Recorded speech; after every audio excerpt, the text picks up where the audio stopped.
Ako, Ellen P. Dapapa, 55 years old, taga Barangay 4, Poblasyon, San Jose de Buwan-Samar. May tulong nga anak, member Hapel Health, more than 20 years. Ang ngaranan ako na asawa, he is member Dominic Picardo Dapapa. Niya sakit is kidney chronic disease stage 5.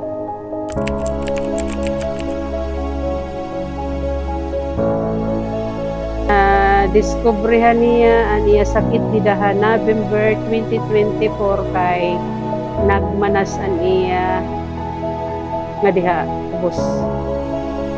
Tapos dumako niya tiyan. Niya pagda-dialysis is 3 times a week.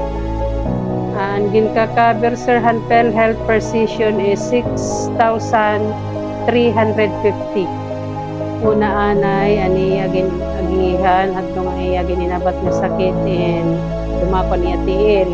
Nagpa-check up laanay kami dida doctors.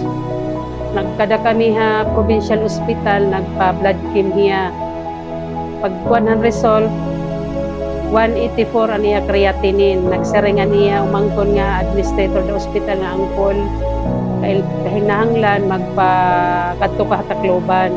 Pag-abot naman na Tacloban, nagpa-laboratory lot niya, nag-abot din 400 aniya creatinine. Asya to confine niya sa St. Paul's.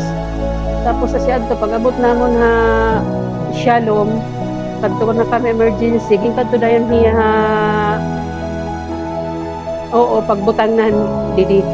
Kay tungod nga ito na nga nababarakan hera kay wala gud.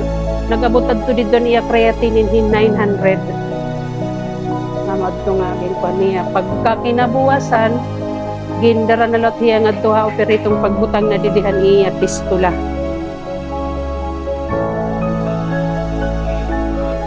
Napon minsan ngadto ang PhilHealth. Dako ana akong pagpasalamat tungod nga dako na ibubulig.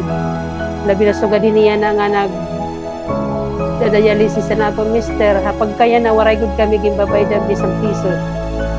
Tungodhan medisina man, medisina nakakapalit kami kung waray na waray dinhi. Tapos sa kaurugan igin charge talaga sa Hapel Health.